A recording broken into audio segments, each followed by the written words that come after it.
Purposeful Lab Show. I am Dr. Dan Kuebler, host for the show, and this is a show produced by Franciscan University's faithandreason.com.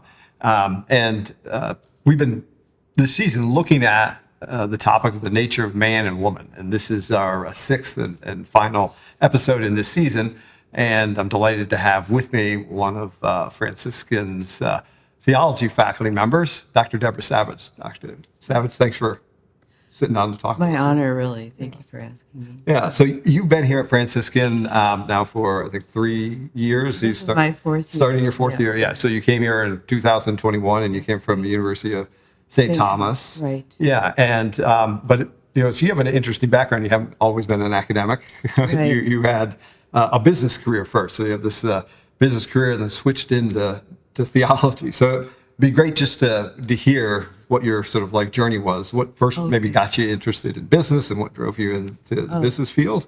And then, what made you switch? Well, there's a lot of steps in that tale, but I guess I'd have to say that what drove me to the study of business was, first of all, my dad. Okay. Because he owned his own business, and he was really a courageous man, worked really hard. And then when I got to college, I was surrounded by Marxists. Okay.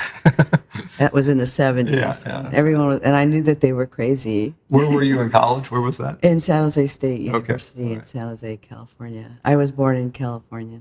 Okay. San Francisco, actually. And so anyway, I decided I would be a lawyer, and I would be a corporate lawyer, and I would defend big companies against the Marxists or something like that. But the other reason I decided to go that route was because my dad and I had always argued about whether or not truth and reality had anything to do with one another. Believe it or not, It was a constant refrain. Yeah. And I would say, well, I think it must. I mean, reality, there must be some relationship. Some connection between the two. But he said, oh, you're just a hopeless idealist. When you get older, you'll discover blah, blah, blah, blah, And then my business professor said the same thing. Miss Savage, you're arguing about the wrong... People have been arguing about this stuff for years. Basically the message was, in order to get ahead, you have to lie, cheat, or steal.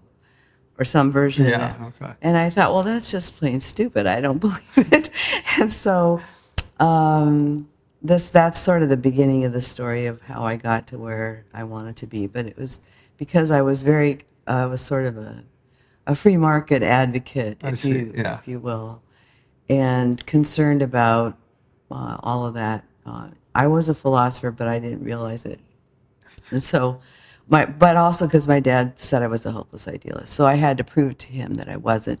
So I put myself through college working as a factory operator in the semiconductor industry in California. And I was in that industry for a long time. Best job I ever had, actually. It was really good. I loved the work. And I learned a lot. But skipping ahead some years, I eventually made my way up the chain of command and eventually opened my own consulting firm.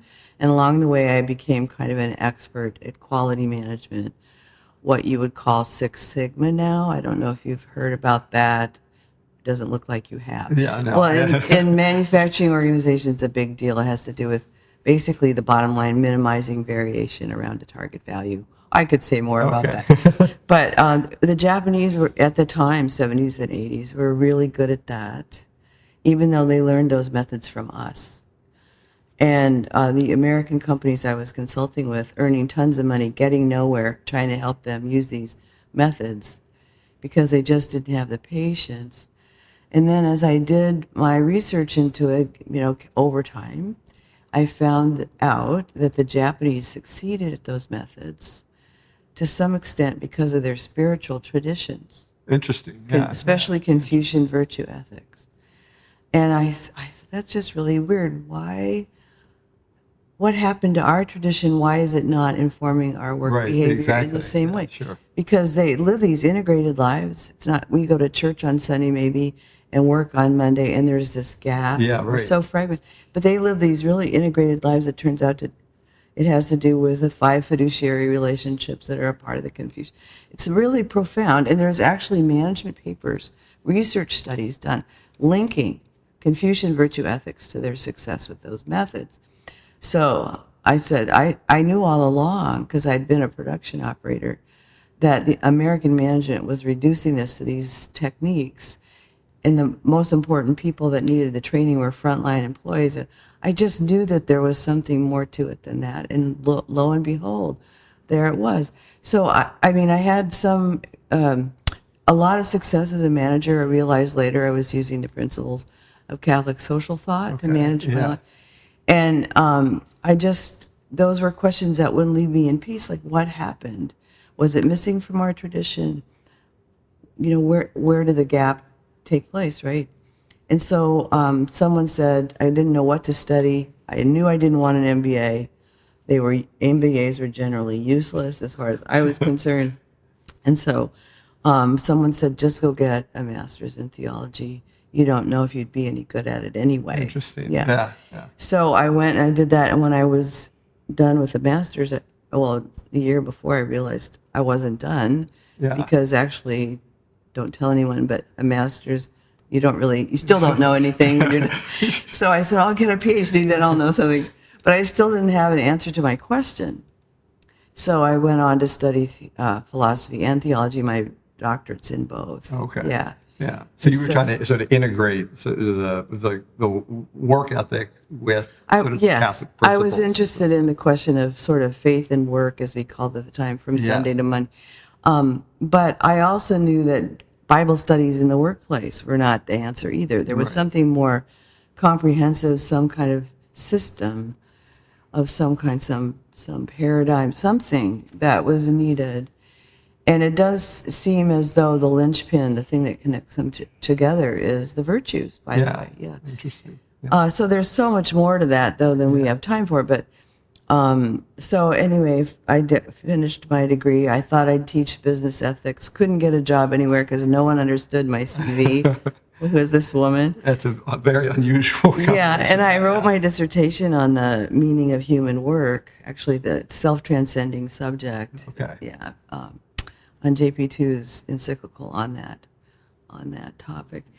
And so anyway, no one could really understand what I was up to in business departments. And so I was desperate. I needed a job really badly. And I finally landed one teaching philosophy at the seminary, which is a college at the University of St. Thomas. So I spent 13 years teaching philosophy to the men in the pre-theology program. And that was definitely God's plan. Yeah. Because he was saying, you're a philosopher, you don't seem to get it. You're going to do this. Even though I never read David Hume, so I had a lot of remedial work to do to catch up. It was really great. But anyway, I figured it out. It was John Locke and the Letters of Toleration that said, don't talk about religion in public. Keep it a private affair. And so anyway, I finally figured out what happened. It was a historical mishap. Diverge and put this bifurcation between your faith life and your work life. It's definitely not. The move is towards integration. Yeah. Especially if you're Catholic. Right. Yes. Yeah, exactly. So what brought you into the field of looking at sort of the men and women, the dignity of men and women from work to that? What was that transition like? What brought that about? That's a little harder to pinpoint. I was working in this research area, kind of like not moral capitalism, but the morality of the market, and all those sorts of questions. That was my first love. And then my spiritual director said, it seems to me you really ought to be working in this area, because I was already a JP2 groupie. And so he said, why are you spending all this time on the moral marketplace? Sorry, but that just seems so far removed from something important, which of course he's not really right about that.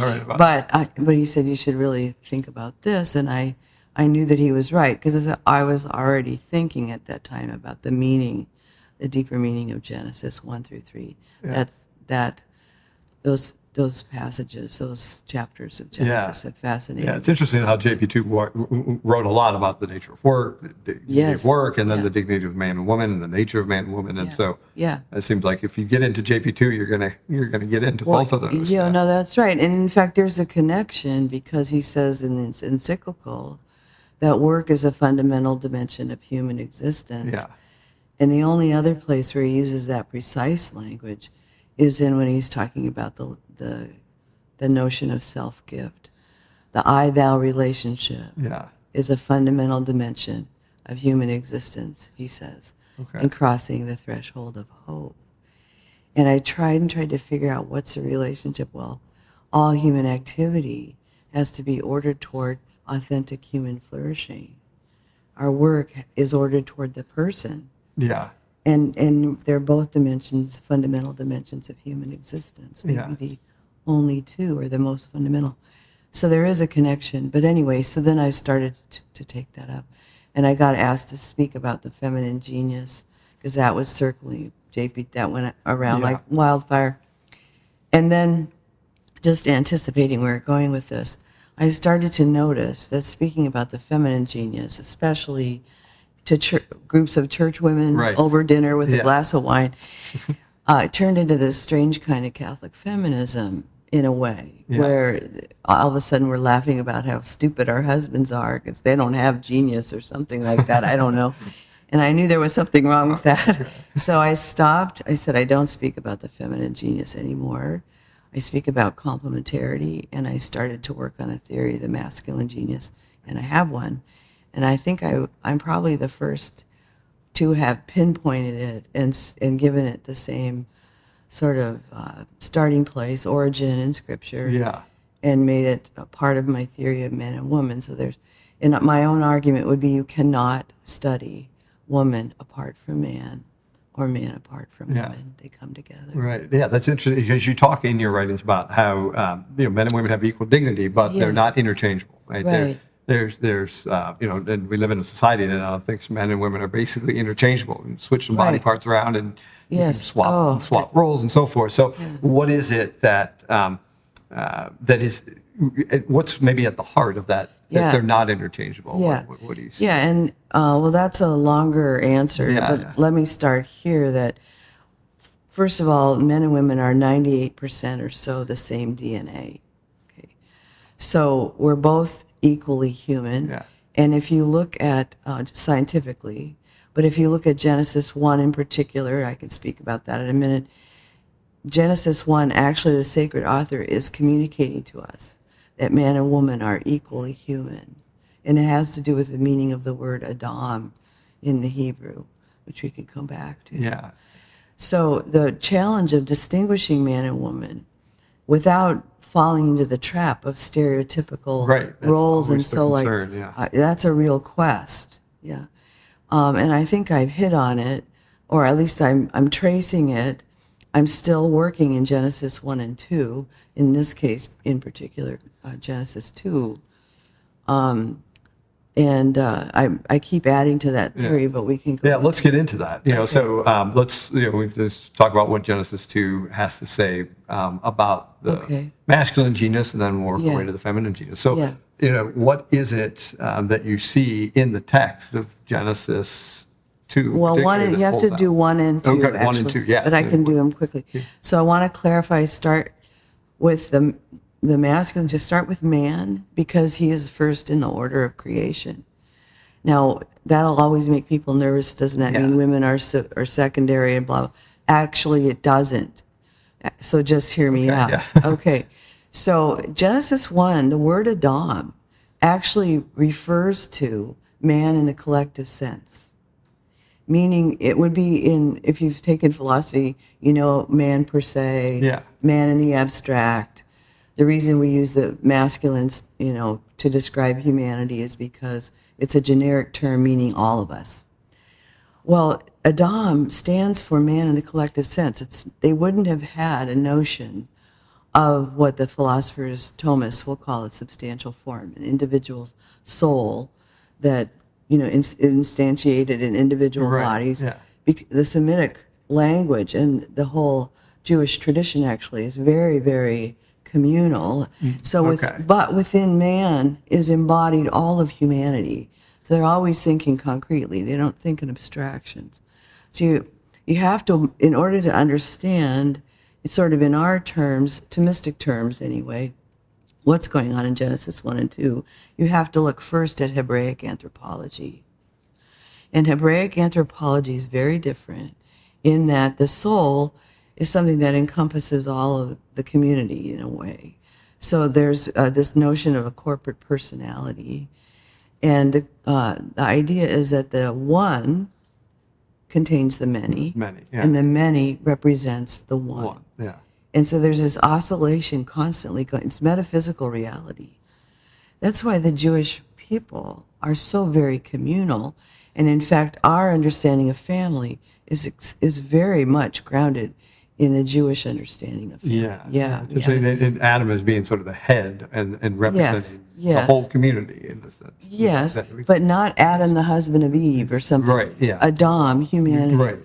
So then as you go through the text, that word changes from Adam to Ha-Adam, which means that man, and then it kind of goes to lower or more granular levels of specificity until you get to the point at Genesis 2:24 when woman is created, and it's only at that moment in the text that the Semitic author, the sacred author, refers to them as Ish and Isha.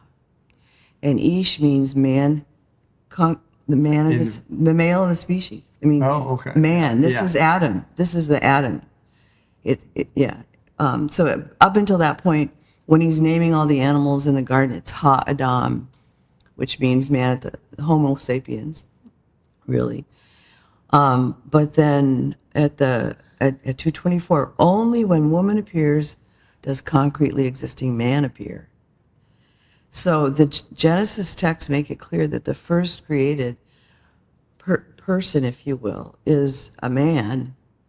But we have to understand it that way.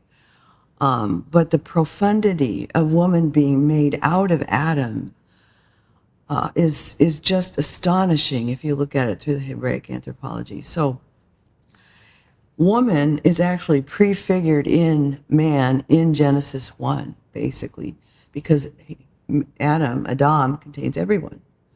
So, for example, if you look at Michelangelo's painting on the Sistine Chapel, you'll see there, where he's reaching his, the creation of man. Yeah. If you look at the cloud above God's head, or whatever that is, you'll see Eve in his mind. She's there. It's very clear. There's cherubims and seraphims or something, little angels, cherubs. And then there's woman. She's prefigured in the creation of Adam.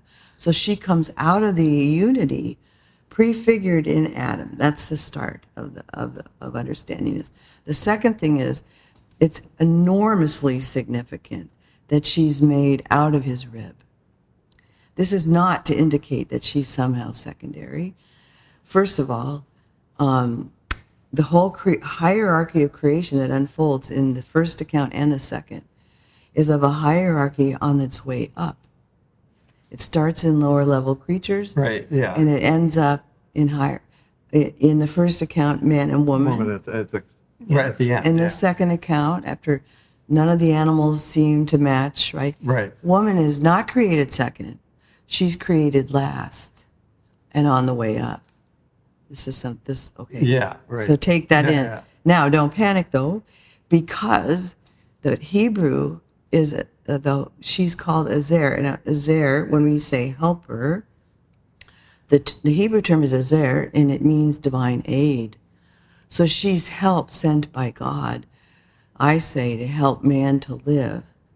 Because it's not until a woman appears that man even knows what he's there for. Right.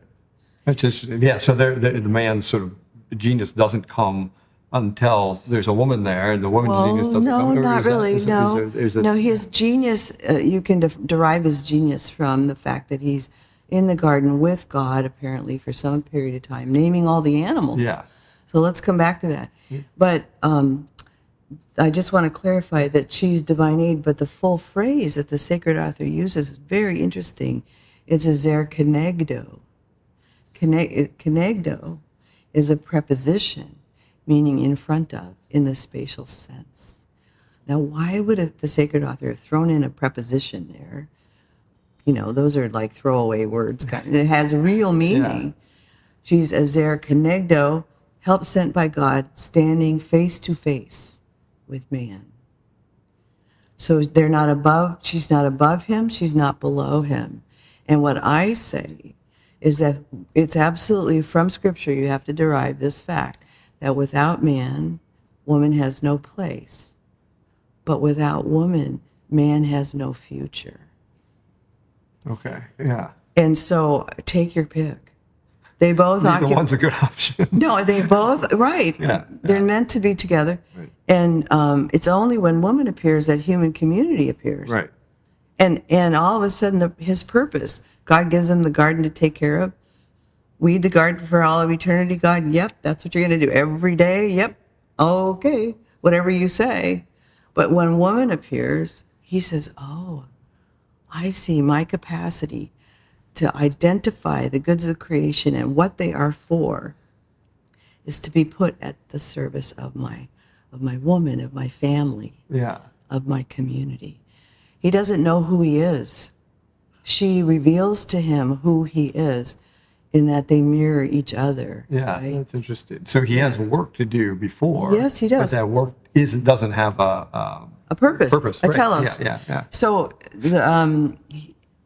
so let's see. Aquinas says that the man must have been given a distinct preternatural gift for him to be able to see into the nature of things. It's really profound if you understand anything about epistemology. To be able to see into the nature of something is a really big deal. Yeah.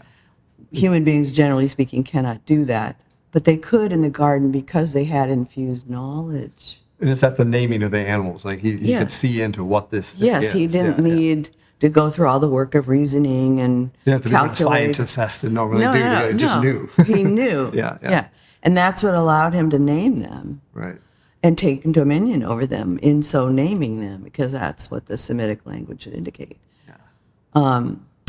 So how I understand, back to the stereotypical roles of men and women, what's the origin of that? I point out, in retrospect to Aquinas, I'm sure he's listening, because if he were here, he'd be all over this, and he's saying, "Oh yes, please correct my mistakes." Yeah. If Adam had a distinct preternatural gift, so did Eve. Okay. Yeah. Because they both had the preternatural gifts. Right. Exactly.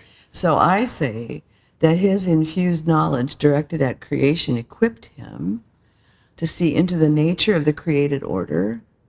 What this permits him to do is to sort of leverage the goods of creation, service of his family. Men are more oriented toward things. We know this, it's part of the science, right? So it seems to be true from Scripture also that he's naming the lower leveled creatures, realizing none of them match him. We have to find some other way, right? But he's not. It's so amazing because men have this incredible capacity and strong propensity for identifying what something is, what can be predicated of it, what kind of attributes it has, and a systematic way of assessing that. It's not just they like toy trucks when they're little and big trucks when they're old, or obsessed with tools like my husband. It's really that what emerges then are systems of taxonomy, of philosophy, of theology, of law. Yeah. Men are experts at that. Doesn't mean women can't do it. But the men, it wasn't because they were trying to oppress women. It was because that's their gift. That's their gift. Yeah. But woman, the infused knowledge she brought to the scene saw into Adam. And women are more inclined to attend to persons. So they're in the order of creation. They have these two complementary orientations toward the world.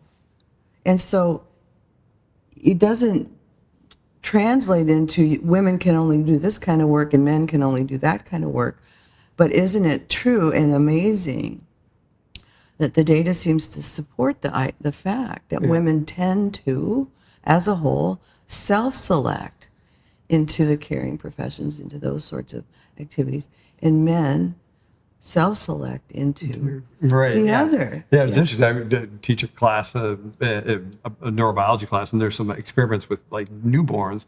where they give Yeah. them a pictures of Yeah. like mobiles that they're staring at, and the boys will actually spend more time staring That's at right. just sort of objects, No, I know. where the women will stare more They'll at the look at faces. your face, yeah. At the faces, if you give And them. if you- So if you it's talk. right there from the beginning. Yes, no, that's right. And there's so much data.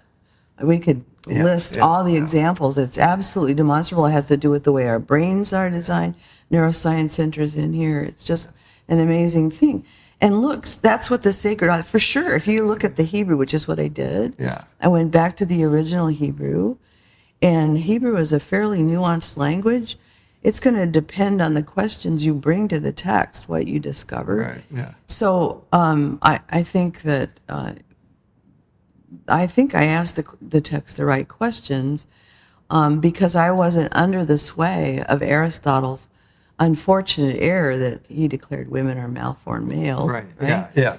But it seems that makes the Genesis text the reason that women would be created second is because it's pointing to the community. Like Yes. the woman is there with the man. Right. Like that's Right. the orientation to others. Where Yeah, and she's the future. it would make sense if she's Yeah. created first. If her genius is Right. to see into Adam, like you say, Right. or Yeah, see yeah. into other people. So men and women need each other Yeah. in every way. And so one last thing, and then I don't. No, keep is this going, keep okay? going. All This- right. this is great. Oh my Yeah. gosh! Someone just No, this is, Go ahead. You're the guest. We want to hear what you have to say. Keep okay. going. Yeah. So here's another wrinkle on it that's so profound. The fact that she's made out of Adam's rib is just astonishing when you think about what that means. It means the one flesh union. Had she not been made out of Adam's rib, had a part of Adam not been taken out of him and made into woman. There's all sorts of things you want to say about that. She's made out of his rib, near his heart, not his head, not his feet, all those things. There's lots of through lines in Scripture and the tradition around that. But the real point, the beginning point is to realize that without that fact, the one flesh union that is spoken about, that for this reason a man leaves his family, clings to his wife, they become one flesh, would be merely an external event where two bodies come together in the marital act. But the fact that she's made from Adam's rib organically connects them for all of eternity. We are complementary, you and I right now. It's not just about marriage. It's not just about sex. It's about the fact that we are linked forever in this mission to return all things to Christ. Yeah. I'm made in a certain way, in an ancestral way, it seems awkward to say made from you, let's not go there. But you know what I'm saying? This is just the most, and everybody gets upset. Why is the woman made from man? That must make her secondary. Why is she created second? Well, she's not created second. But the fact that I'm made from man means that man cannot dismiss her as merely a distraction, Another creature. or an something. object. Yeah. No. Yeah. Not possible. So, what do you think? Yeah. Okay. That points to the profound reality. Yes. Of the necessity of both. Right? Yeah. And the unity. Yeah. One of the things that always comes from when you start talking to people about the differences between men and women, and you alluded to it earlier, is sort of these maybe the gender roles, and then that sort of constrains sort of human freedom and so forth, it gives men or women a pass to say, look, I'm a man, I don't have to be relational, that's not my genius. My genius is go to work, so that's the woman's genius. Whatever. You do it. You do it, right? So how would you unpack that? Yeah, okay, so we're both called to be fully human, to actualize every potency we have, as the philosophers would say. And the way I understand this is what I refer to as a mutual begetting. Okay. You have potencies that you have not yet actualized, and probably you have because are you married? Yes. Yeah. And do you have kids? Is that okay? Yeah. Okay. So for sure, there are plenty of potencies that weren't actualized before you got married that are now. Right. Yeah, and I would bet that you are more relational now than you were in a certain sense, if you think back. More in tune with the other, more attending to the other, your children, your wife, even your students. So it's not that you don't have the potency to be receptive, and many men are, right? The fundamental posture of the female body is certainly receptivity, and the fundamental posture of the male body is certainly activity, the active principle. The man makes the woman pregnant. He begets the child.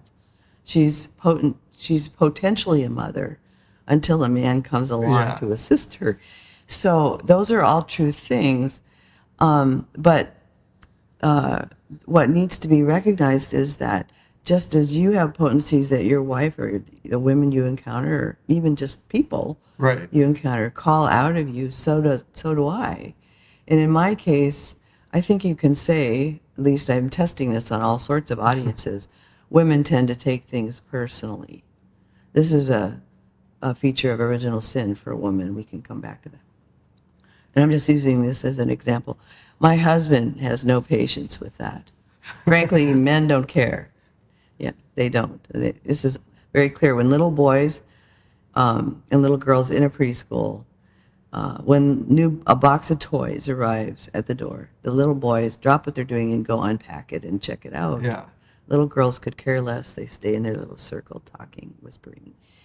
And then, but if new kids arrive, the little girls are all over that. The boys are over there playing whatever game, and they really don't care. And I'll say to my women students who are wondering why he hasn't called them, he just forgot about you. Don't worry about it. Don't take it personally. Their brains are oriented in a different way. So anyway, we probably didn't need me to say all that. But my point is that my husband men have this capacity for impartiality, not objectivity. That's not fair. Yeah. Women are not subjective and men are objective. It's nonsense.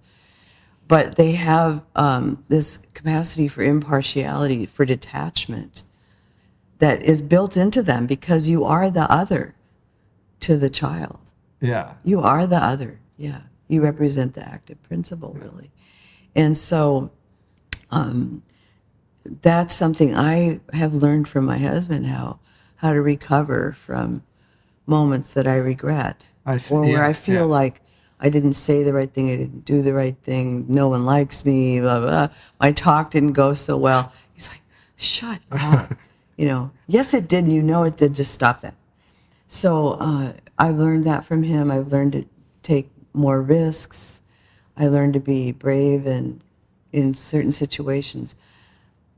I've learned so much from him. He's my hero. I just love him. Yeah, no, I understand. I see the same with my wife in terms of the relationality that I did not have going into a marriage. That it just brought out of you in the way that you interact with your wife and the way I see her interact with my children. And you learn those things to bring those out of yourself. So we have the full panoply of potencies, but because of our basic orientation to the world, which is necessary, and our main focus, which is necessary, does not mean that we're done. This is so incredible about human beings. We're never done becoming fully who we're meant to be. Right. And I think that would get to like the answer to the question of these strict sort of gender roles is that no, because you have these potencies, there's going to be women in all disciplines. There's going to be men in all disciplines. They might be overrepresented or underrepresented because of their innate differences, but those potencies can come out from all. So the real terrible thing about our situation now is when a little girl, like I did, expresses an interest in playing war with her brothers and digging in the mud, or wants to play baseball, which I did, you're automatically marched down the hall to the counselor who says, maybe you're a boy. No, there's overlapping, bell-shaped curves, right? I mean, there's extremes on either side, or, extremes isn't such a lovely word, but for the most part, girls are. For the most part, boys are. And there's absolutely good reasons for that, and it is not social conditioning. That's nonsense, because within 4 hours of birth, they are already displaying those characteristics. Exactly. Nothing to do. And that's true across cultures and across generations. Yeah, and you also see it in other primates. There's Yeah. differences between the Right. Yeah. So it seems very much comes out of Yeah. the biology. It's not something that's being imparted. Yeah. Yeah. One thing that you sort of alluded to was, you mentioned original sin and so Yeah. forth, but it seems like given the orientation that men have, the orientation that women have, they both have a propensity to certain types of disorders, That's right? correct. In psychology, it's sort of astonishing that men and women both, their disorders correspond to what I argue are the evident effects of original sin. So, and I've written about this rather extensively. I have a kind of a theory about what happens in Genesis 3. And my argument would be you cannot understand what happens in Genesis 3 if you don't get Genesis 1 and 2 correct. Okay. Because what were the unique gifts they both had? Man for this orientation toward the created order, and women for persons, for looking into the eyes of another and calling out of them their potential. So in the garden, it's very clear they get different consequences, right? Right. Woman is going to now desire her husband, even though she knows he wishes to dominate her. So her gift for relationship, her clarity about her own worth, her place in the order of creation is turned upside down. Yeah. Now women are needy. They're afraid of being abandoned, right? They're clingy. They hold on way to their children, maybe to a lover, much longer than they should. So that's women. That's their gift turned upside down. We have trouble getting along with other women, frankly. We're sort of, in our own way, toxic sometimes. So anyway, but then listen to the story about man. The first thing that God says to him is not, you'll have to work by the sweat of your brow.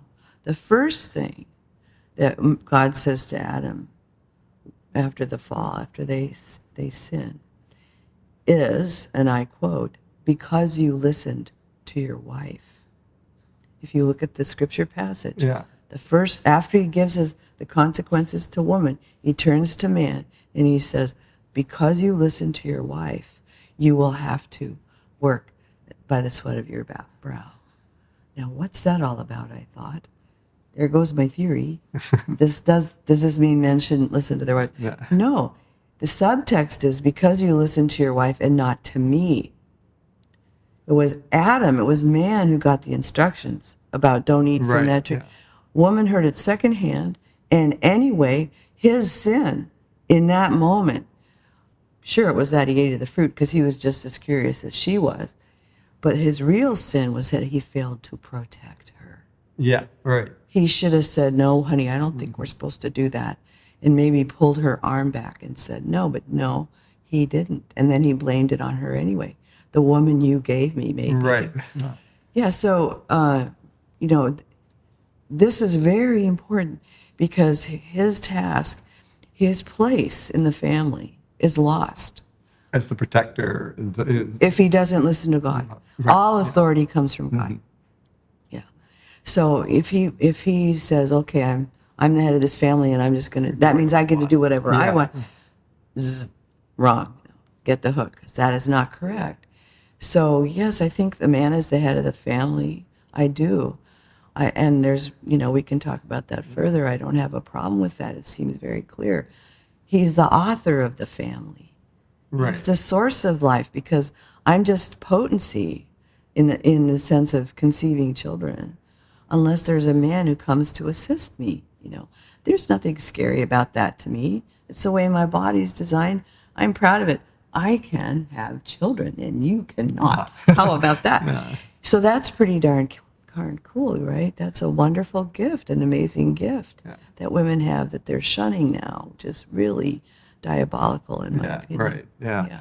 You mentioned sort of toxic femininity, but it seems that the men in particular have sort of lost their bearing, like young Yes. men in particular, Yes. over the last Yeah. few decades. And Yeah. there's this idea of toxic masculinity, and there is certain aspects of masculinity that can be sinful and toxic, just like with. But what is your thought of why men are so sort of adrift, days of not knowing what are they missing? Right.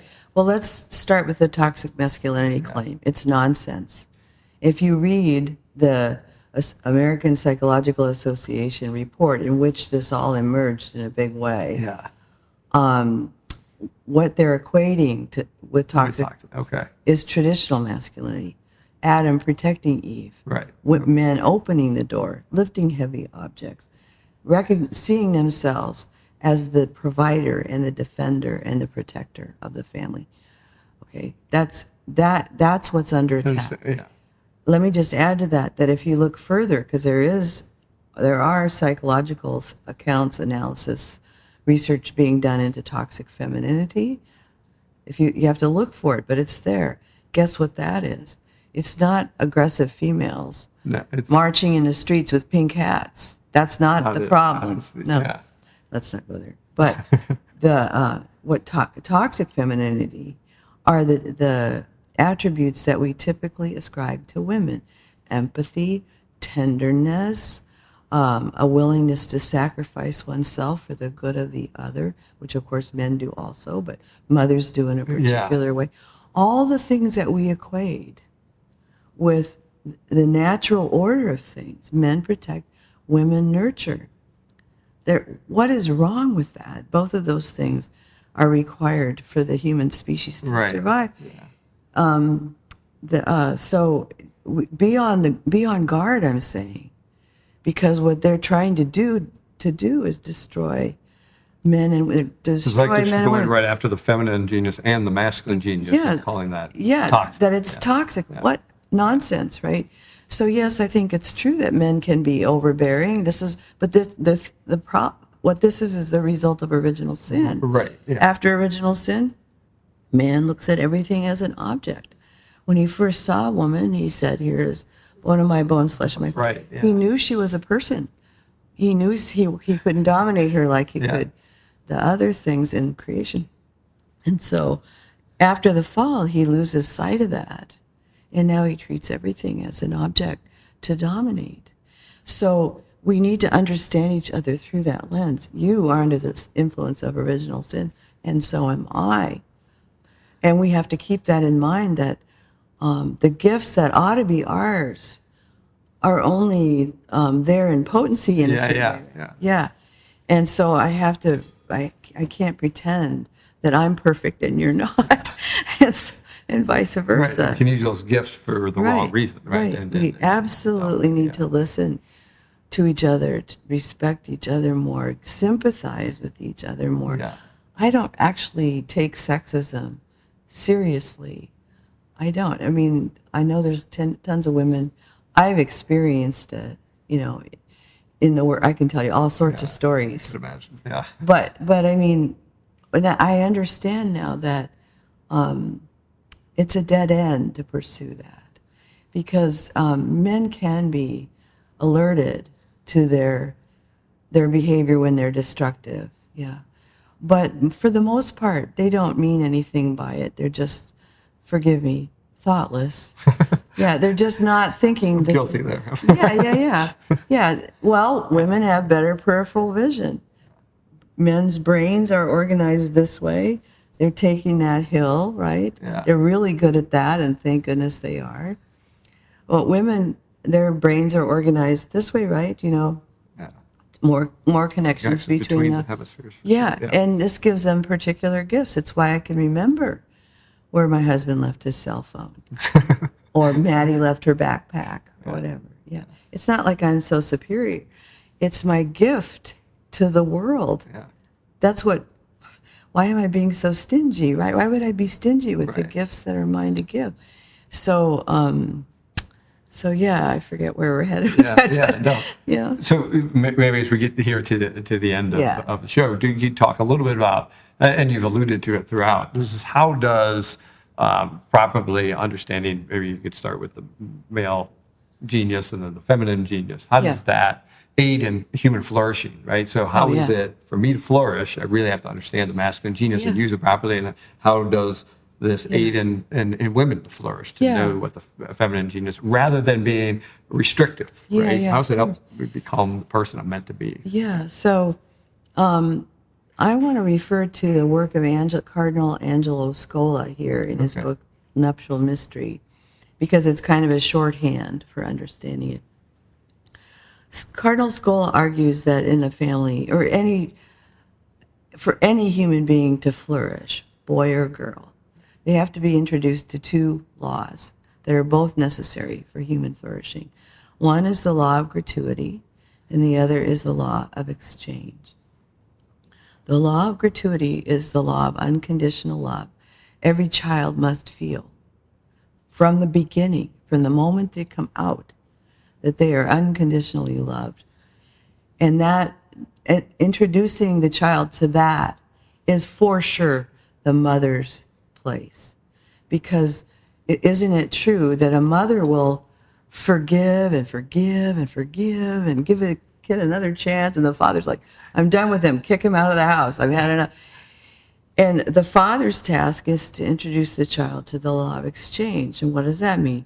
That nothing is free, and that you have to put something of yourself on the line at a certain point. You have to give something back to the community that brought you into being, that it's okay to take risks. Yeah. The mom's like, oh no, don't, if it weren't for mom's kids, some kids wouldn't live past the age of 4. If it weren't for dad, they'd never take risks, right? So I think those are just really true. I think it's true that both those laws are necessary for human flourishing. But Scola goes on to say that the child actually gets his identity from the father, because you are the other. The child can say, without your presence, he can say, well, I know how I was born. I just popped out of mommy's tummy. Yeah, yeah. But if you are there, you represent the other. You begot him. And he doesn't put it that way. He doesn't know that consciously, but he knows it. And so one of the great tragedies, perhaps the worst of our era, is that fathers have left the home. So your original question, and I know we have to wrap up, what happened to men? It started in 1965, and then, Paul VI wrote in defense of, the church's position on Yeah, this, right. 1965, when we decided to remove the man from the reproductive decisions that a woman makes. A man doesn't know if the woman is contracepting or not. Right. He doesn't know if after they had their one-night stand, if she got pregnant or not. He's not sure if the child she claims is his is really his, right? So basically, 1965, we said to men, we'll take care of this part of life. You go on and do your thing. And it's been a steady descent ever then. Why wouldn't men remove themselves from family life, sort of, or remove themselves? If I'm not what you want, women, fine. I'm going to go be with my bros. At least they know how, at least they like football or something. I don't know. We don't want to reduce men to that. But you know what I mean? Women lost their place, so men lost theirs. That's what happened. Yeah. And that's the thing, that it snowballs, because the children need both of those to see the masculine and the feminine No, genius. that's right. And as you said, to bring that out of them, to be, as Yeah. you say, they need both of those Yes. to flourish. And in the process of all of this, we've completely lost track of the great joy that children are. Yeah, that's great. Yeah, if you can just maybe, in the last word, just sort of sum up, if some student comes in, can you just sum up sort of what the church's positive vision is for men and women, and what is it that the church's message is, or Sure. that will transcend sort of what they're hearing from the culture. Yeah. Well, for one thing, let me just articulate the way the church even puts the question. Yeah. She says, why did God make us male and female? And what are the implications of that decision? Yeah. That's the pursuit. And as a punchline, we can quote John Paul II, who said that it's complementarity, the complementarity of men and women, that gives them their mission, which is to create not only human families, but human history itself. And I think it's easy to see this in the family, but the big question is, how are we working together in the world? Because I would say that we're not doing a real good job of creating human history.